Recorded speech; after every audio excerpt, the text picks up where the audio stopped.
乔振兴生前打钱的对象龚小志，现在在做外卖员。妈，你给我来劲是吧？姓龚，他咋不姓武啊？自己的爹妈都不认。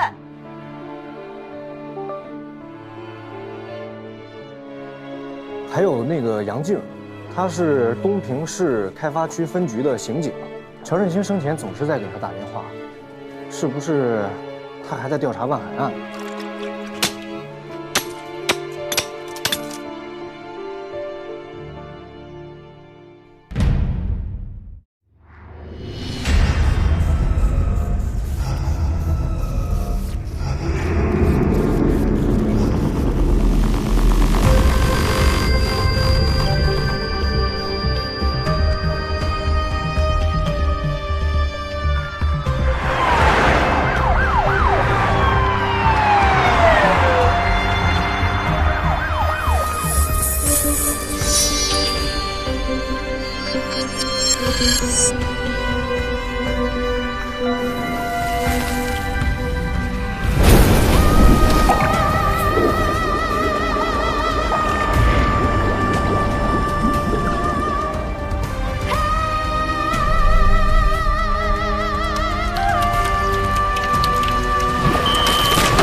按照我们的规章制度啊，组织流程，在你离职之前，还要对你进行一次谈话。哎呀，工作上你还有什么要求？有什么没有完成的事情？对组织上还有什么建议？你都说出来。还有，你个人有没有什么需要帮助的地方？只要在不违反政策、不违反原则的情况下，组织上都可以替你去完成。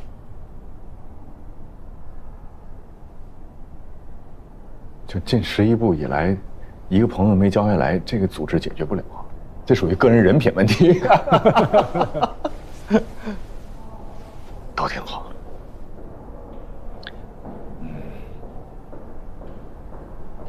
我调到咱们省院，年头也不算太短。哎，我进来就是他带着我，走了好几个部门，是这几年才到的11部。 项群专委一直很照顾我，他人也好，真的感谢。但就是因为我们这个，毕竟刀刃向内嘛，就是其他部门的同志呢，难免会说对我们呢，就比较谨慎，理解。哎，所以就是有的时候你说，哪怕说工作上受点委屈啊，这。 反正也不是我一人事，有他替我顶着呢，挺好，真的挺好的。哎呀，刀刃向内，刀，快刀斩乱麻。但是说快呢，我最近就发现啊，就是我们单位有一些这个极个别的领导同志。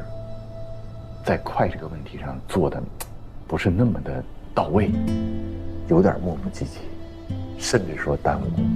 吴亮，你说谁磨叽呢？我说极个别领导同志，心不要敏感了。你就比方说啊，说这个我在中兴路采的那个水样报告我交了，等这么长时间了。 那结果呢？你再比如说啊，乔振兴同志生前留下那个 U 盘，哎，我也交了，也等这么长时间，那结果呢？你再比方说啊，说烧尸工雷广发跑了，说让我相信东平公安，东平公安也查了一段日子呢，那结果呢？乔振兴同志家属周梅这两天来了，人家来问，结果呢？结果说他让人等等。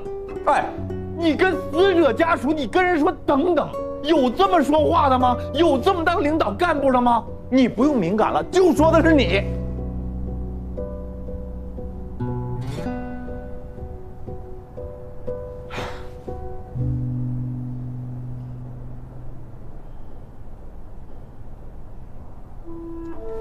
洪亮同志，刚才一连串的发问很尖锐，也很真实。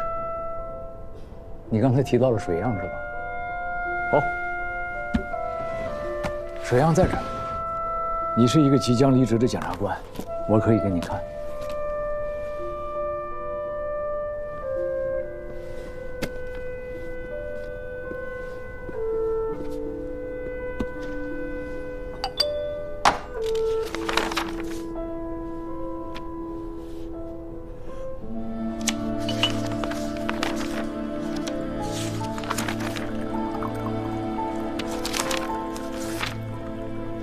张姐，东平那份呢？在东平市公安局啊。我没对比，我看他干啥呀？你问得很好，是把这份拿到东平去，还是把东平那份拿到这儿来呢？把这份拿过去，让他们自己查自己。把那份拿过来，那就是省院对市院极其的不信任。你是一个老检察官了，对吧？你觉着应该怎么办？喝口水啊！你看咱们处理问题啊，就像是看见海面上的一座冰山，浮在水面上的只是整个体积的1/5乃至1/10。我们不能只看到那海面上那个小角角，是吧？我们更应该看到海平面以下的这一大部分。对，领导说的都对。很荣幸啊，就是走之前呢，我这还能听领导这么生动的一堂课，受教了。洪亮，你阴阳怪气的，到底想说什么？有事儿说事儿，没事就走人。哎，等等，湘军同志，我倒是觉着洪亮同志在离职之前的这几句话最真诚。我希望你把话说完，也许我们下一步如何处理这个案件，你的话是最有价值的。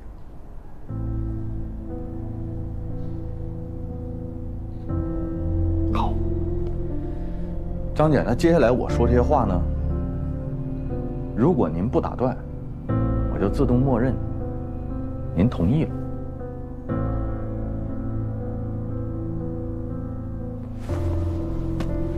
首先，我的这份离职报告给您添麻烦了，再麻烦您帮我保存几天。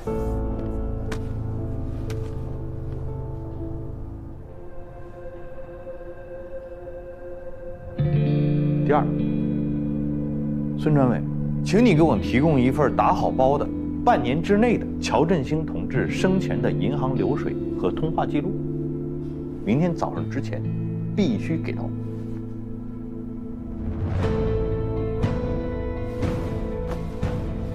我通知你，我要请个假，7天1天不能少，而且不许包含法定节假日。你要去哪儿？不要问我到哪里去，也不要管我，管好你自己。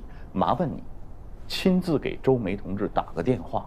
你不管老乔，将来咱怎么给人定性，咱不能让人家属寒了心。你跟人说等等算怎么回事？你就跟人说老乔的事情，我们没放弃，说出来这话能死啊！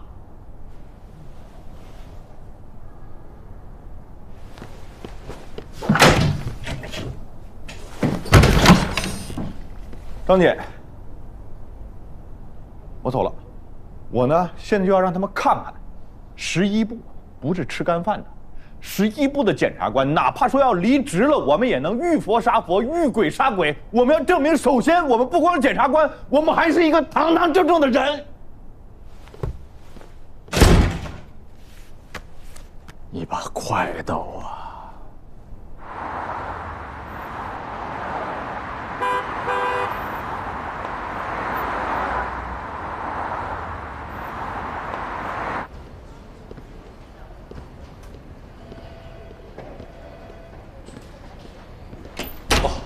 李姐，等半天了吧？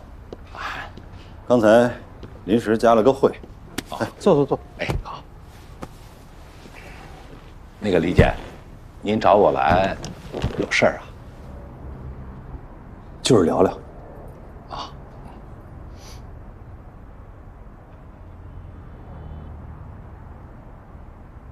没想到你跟孙局这么熟哈，万海案你们配合的挺默契。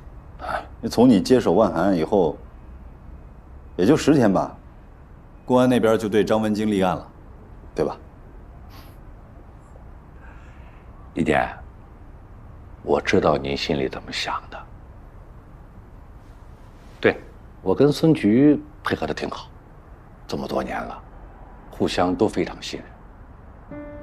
他们居然把乔总给换了，把我办成了黑社会，换上来的就是刚刚那位姓谢的，不问青红皂白，上来以后就跟我说，如果你要是认罪认罚，就可以轻判；如果你要是不认罪，就让你把牢底坐穿。这是作为一名检察官应有的办案理念吗？我觉得张文京有问题，于是我就让孙局去查了查，他果然是有问题。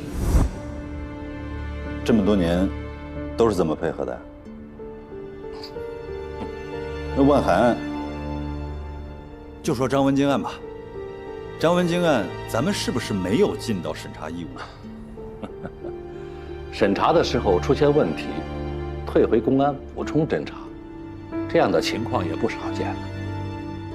只是张文京的案子没有退回补充，主要是因为时间太紧了，光顾着配合了。哦，对了，李姐，你是觉得昨天饭局上大家关系好，你有点担心是不是？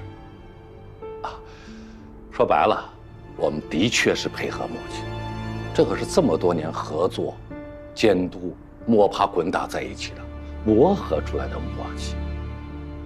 啊，当然，大家都不能有私利，互信程度、办案效率高，这可是咱们东平人民之福哎。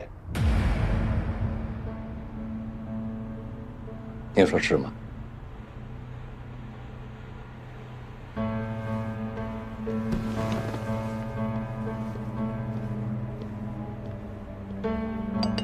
咱们一起共事有18年了吧？从我们第一次进入市检察院，就是您带着我们，也算是我们的半个师傅。最近一段时间，我一直在心里头复盘。你说，是不是有先入为主、疑罪从有的问题啊？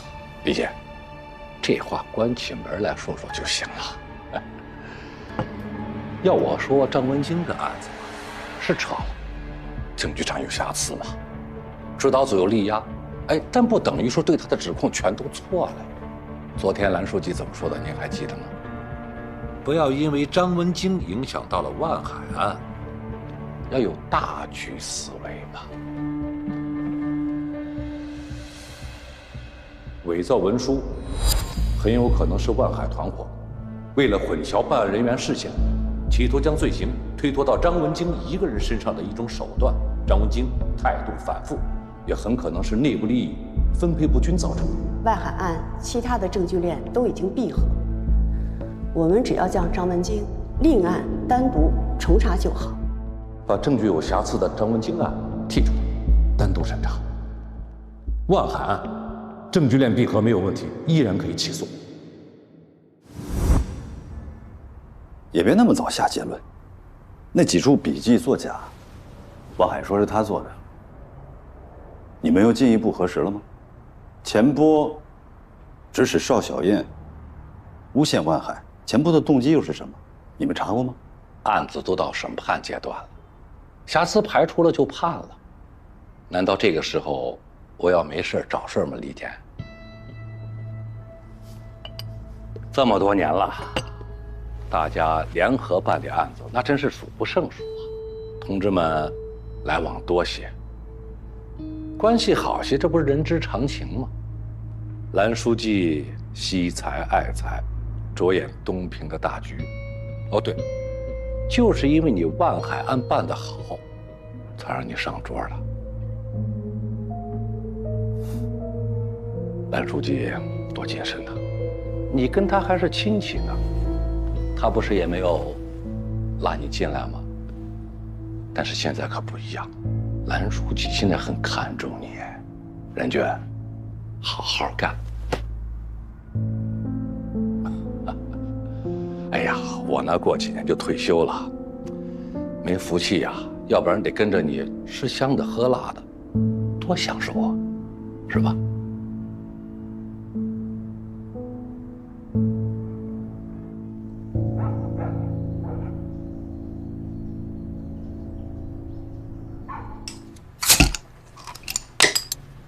是你长大了，叔不该打你，叔错了，叔给你赔个不是。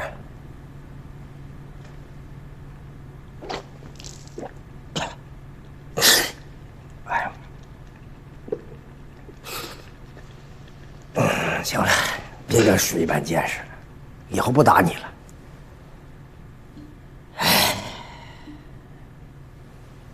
后悔呀！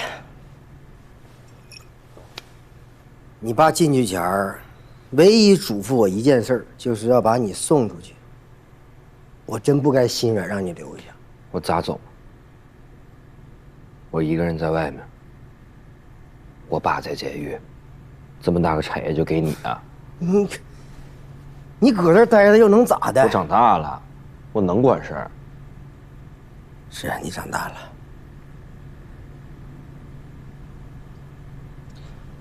我们都老了，叔，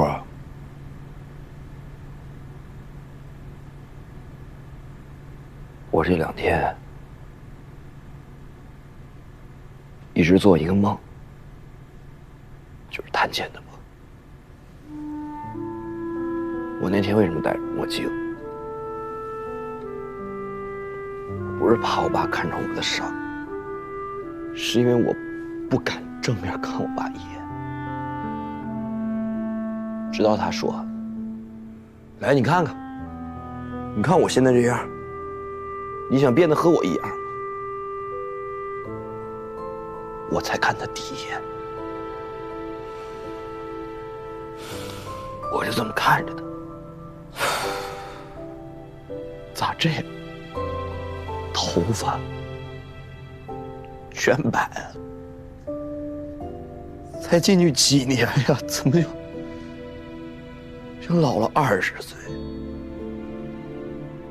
我爸是我觉得东平最帅的男人，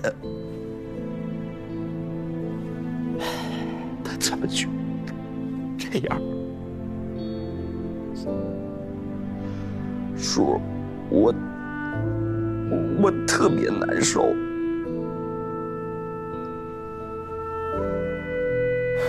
畅儿，你爸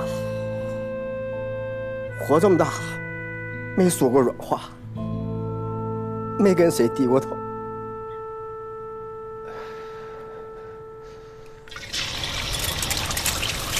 哎，嫂子，哎，陈总说让你啥时候给安排安排，咱们一块儿去趟那个万昌矿业，跟他们负责人见一见。看你们时间呗。不，别，一切听领导安排啊，我们随时待命。行，到咱们约啊。嗯。哎，嫂子，最近哥挺忙的呀，是不是他的那个检察长的任命要下去？可不是嘛，这还没转正呢。谁也当上检察长以后，我估计我都见不着人了。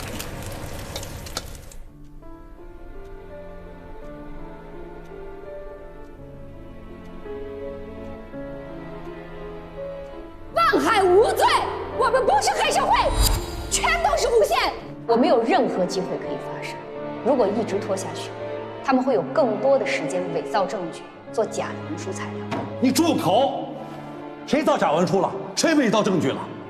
你有没有想过，为什么一定要把我打成黑社会团伙成员？是谁在栽赃陷害我？为什么要栽赃陷害我？你弄清楚了吗？2次尸检这事儿，我给你们单位就你一个人打电话，你就给谢鸿飞打电话，谢鸿飞就……我们的确是配合默契，这可是这么多年合作、监督、摸爬滚打在一起的磨合出来的默契。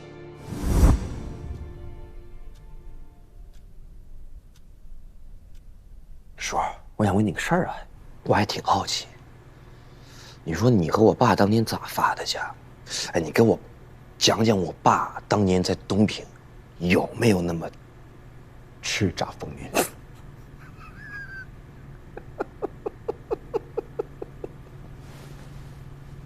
茶，你出生前啊，咱万家已经日子都好了，你正经没遭过啥罪。我跟你爸那真是苦过来的。当年你爷爷奶奶走得早，你爸拉扯着我，可着铁道边上扒火车捡煤渣，那火车呼呼跑啊，屁大点孩子那咋扒呀？那真是有今天没明天。捡着捡着吧，手上有俩钱了，你爸说，咱得跟人合伙挖矿，这又挖了几年吧。你爸觉得不行，咱得单干，这么着才有了万川矿业。你说我这辈子没服过人，我就服你爸。不是我跟你吹啊，咱万家风光那些年，你说我出去也是加个包，横着走，逮谁我都不正眼看他。人那山炮，王越那山炮，50米以外看见我，跑步过来立正，还得笑着叫万总好。真的假的？真的假的？你我能骗你呀？现在呢，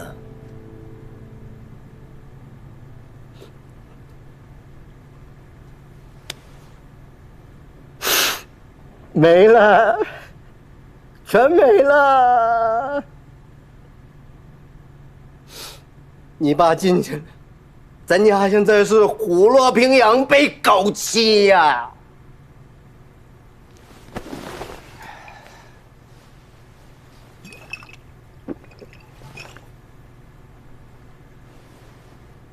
叔，你给我讲这个故事啊，让我明白一个道理：万家有万家的魂儿。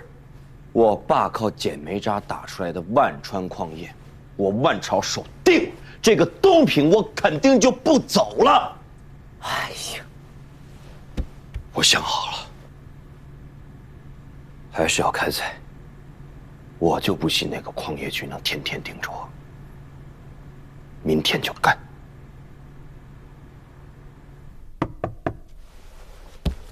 进来，哥。哎，他们让我问问你在干啥呢？啊，刚打了个电话。哦，哎，等会儿，等会儿，正好有点事儿问你，坐。啊，那门会儿。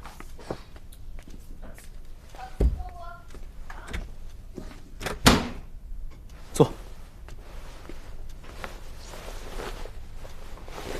咋了，哥？那个，就是那天。乔振兴告别会的时候，谢鸿飞给你打电话，你俩聊啥呢？喂，省院要进行2次尸检。啥事件啊？省检察院派的指导组要对乔振兴的尸体进行2次尸检。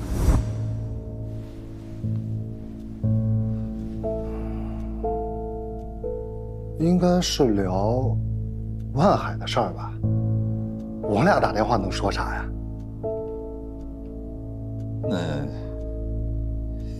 你跟郑亚萍说的，怎么跟谢鸿飞和洪亮说的对不上了？是吗？是啊。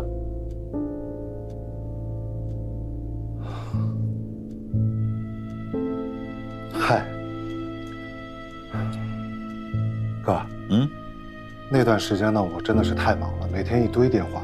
他郑亚萍忽然这么一问，那我就随口一答，真没当回事儿。哥，谢主任被调查，不会是因为那通电话吧？你怎么知道他被查了？东平就这么大，咱都是搞法律的。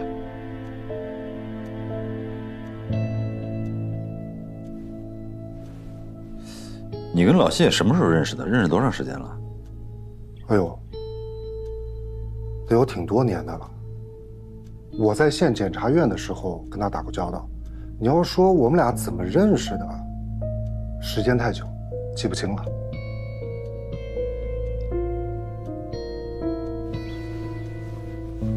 哎哥，你问这些干啥？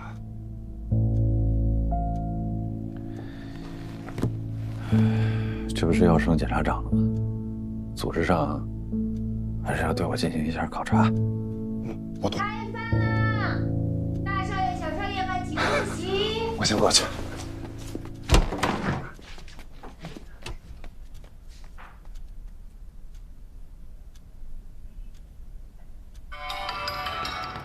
哎，李检，关主任，帮我约一下监狱的时间，我想见一下万海。见万海，啥时候啊？越快越好。好的，我马上办。哎，李检，你怎么突然想起见万海？是他的案子？别瞎猜，明天能去最好。好的，李检，马上办。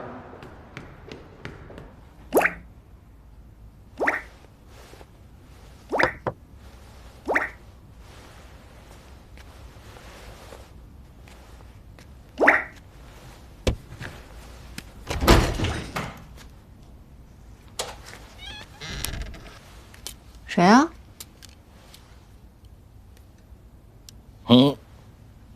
谁啊？表现不错。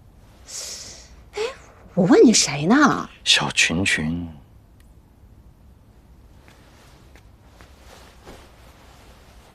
什么情况？老孙。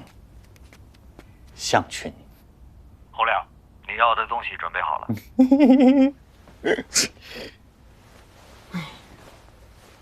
你说你一个马上要离开的人了，每天工作至于这么多吗？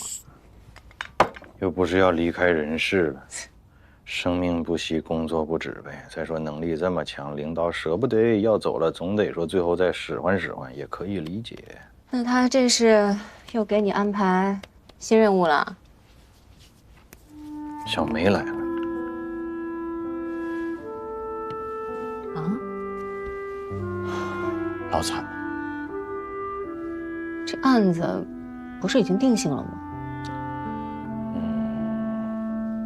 那老孙找你是让你去安抚一下他。海州还是东平啊？东平。行，我不问了。你去吧。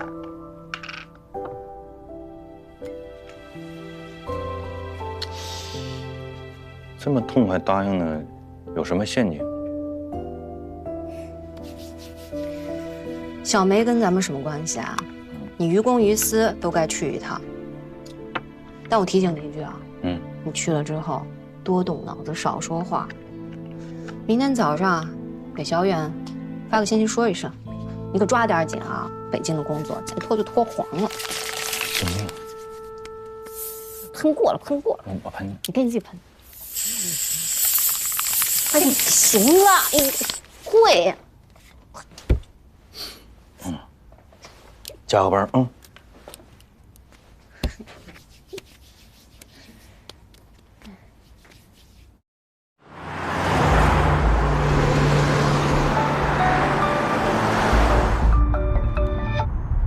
怀恩呢？喂，洪老师，乔振兴生前打钱的对象龚小志，我已经调查清楚了。22岁，未婚，现在在做外卖员。我一会儿把他的电话跟地址发给你啊。好。对了，还有那个杨静，他是东平市开发区分局的刑警。乔振兴生前总是在给他打电话，是不是他还在调查万海案啊？知道了。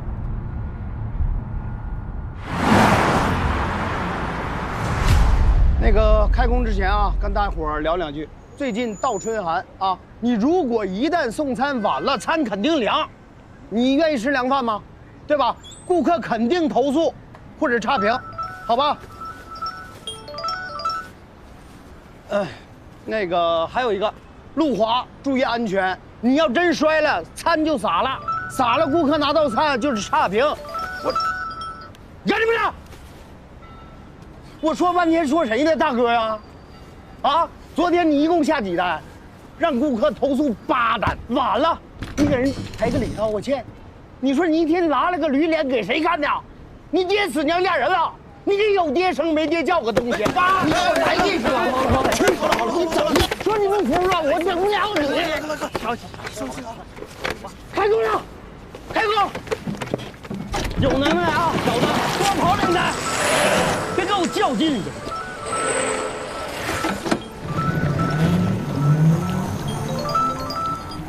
谁呀？是龚小志先生吗？说。是我。嘿，我能不能问你点事儿，耽误你点时间？我现在最不能耽误的就是时间，其他随便。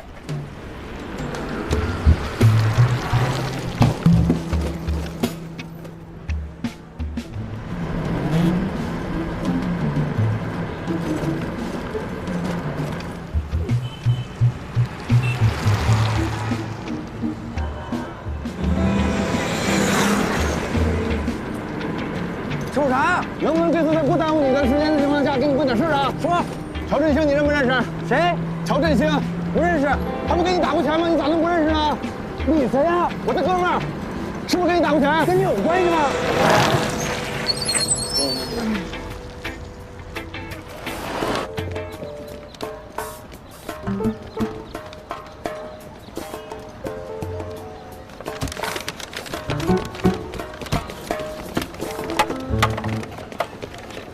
哎，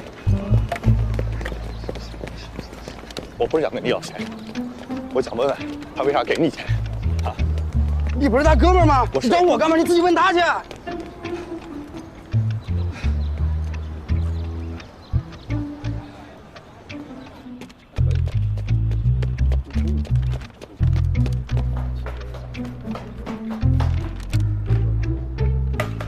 我工作这么多年了，徒弟都带了好几个了，我你想法没长长。师傅，你家电梯咋不动了？没听物业通知啊，全小区都停电了。那边那栋呢？全小区停电，听不懂人话。不是你，不是俩外卖，一个16楼，一个20楼，你停电咋的？我帮你送啊。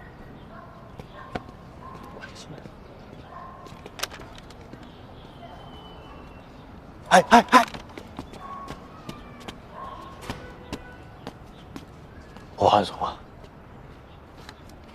行，你不是请我办事吗？一个16楼，一个20楼，你选吧。别，你选20楼的吧，就旁边那栋。快快，别洒了。这你怎么？哎。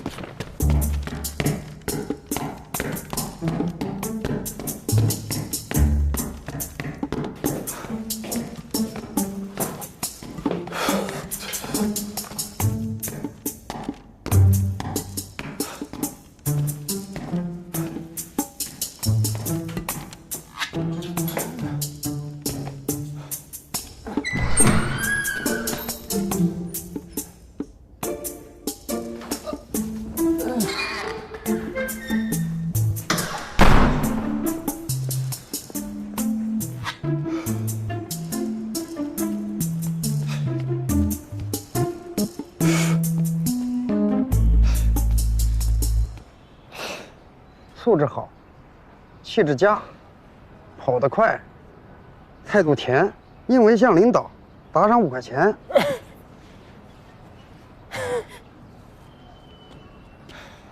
你问我那个事儿，别问我。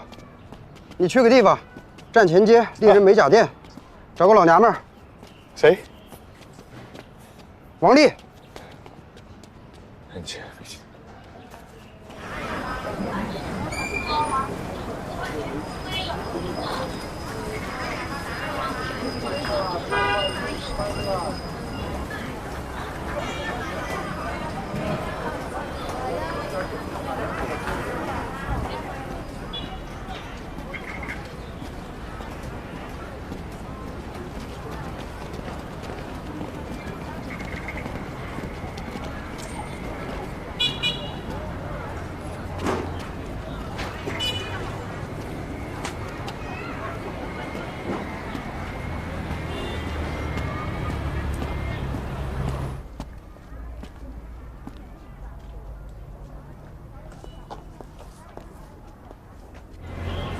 你瞅啥？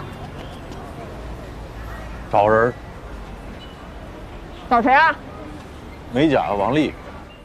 你真找对人了，我就是王丽。哦，你好，你好，来的够早的，吃包子吧。不。来，你们开始吧。哎呦，你好。哎呦，死了！谁死了？你这个死皮太死了。我呀，给你免费做一次去死皮。不，我这可以给你打折，但是关键要看你是谁介绍来的。我还真是人介绍过来的，叫小智。因为我认识小智那可多，哪个呀？龚小智。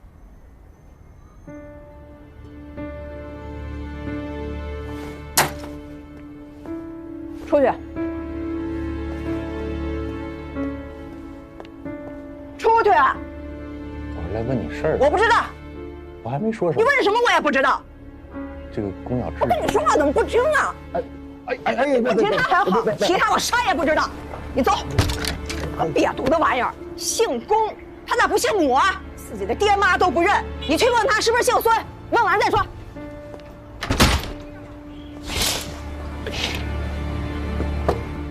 你瞅啥？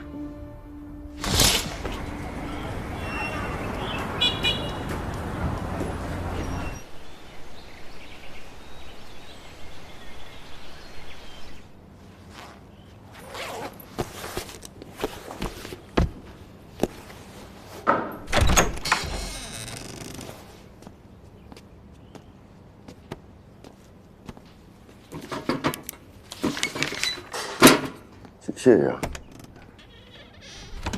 万海，我是东平市人民检察院办公室主任郭文博。幸会。这位是呢，我们东平市人民检察院。认识。法庭上是他给我念的起诉书，那家伙那么老厚一摞子，辛苦您了哈。你说能让李大检察长给我当公诉人，你说我这是何德何能，三生有幸哈。二位今天咋到我这儿来了呢？是想看我改造的如何，还是回访啊？你说要不然人家能当上检察长呢，任劳任怨。万海，注意你的态度。是，报告领导，那个我在这里边积极配合改造，接受教育。我减刑的事儿是不是有眉目了？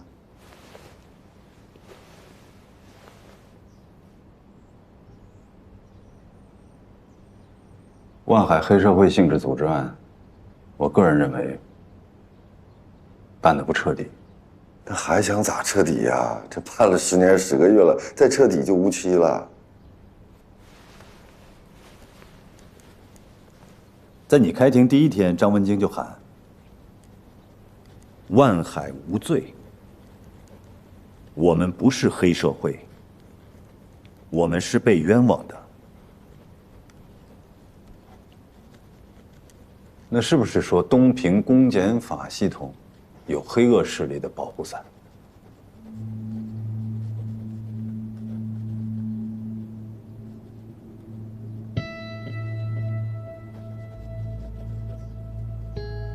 ？2年你都没有认罪，可乔振兴被撤下来之后，你就认了，为什么？你是怎么看待谢鸿飞还有乔振兴这2位检察官的？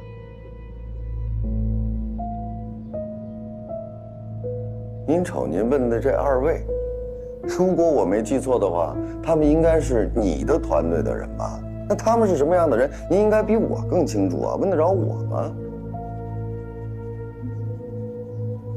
乔振兴是个什么样的人，我不妄加评判。但是我觉得这个人挺蠢的。如果说他是保护伞的话，能把自己保护死了，那也挺绝的。张文京，说句实话，是乔振兴检察官和张文京替我讨了2年的公道。一开始我是相信司法的公平正义的，所以我才扛了2年呢。可后来呢，乔振兴给换了。换成了您刚才说的另外一位谢鸿飞检察官，他觉得我这案子拖的时间太长了，跟我说能不能换一位律师。我说我律师挺好的，为什么要换呢？他没搭理我。没成想过了几天，张文京，也就是我的律师，变成了黑社会同伙了。再没过几天，乔振兴死了，震撼啊！李检察长，不得不服啊。咱再说回来，谢鸿飞检察官，人家也算是苦口婆心了吧，跟我讲法律、讲公平、讲正义。我想讲的是啥呀？后来搞明白了，交换吗？只要我认罪伏法，他就能帮我立功减刑，互惠互利呀！这就是你们口口声声说的司法的公平正义。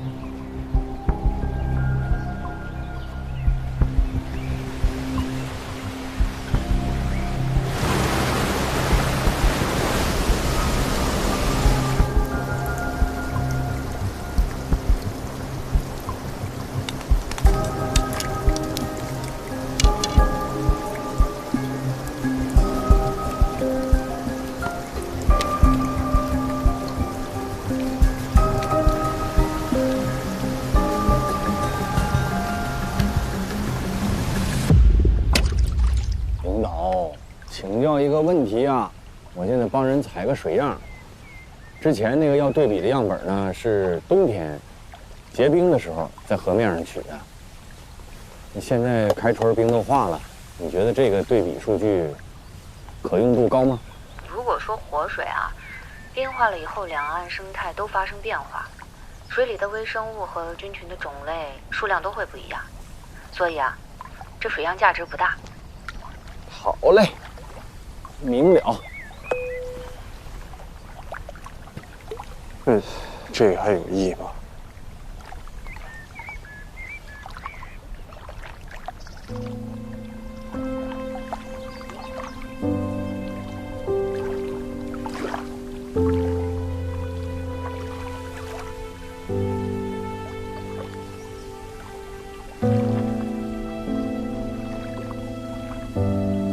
没事吧？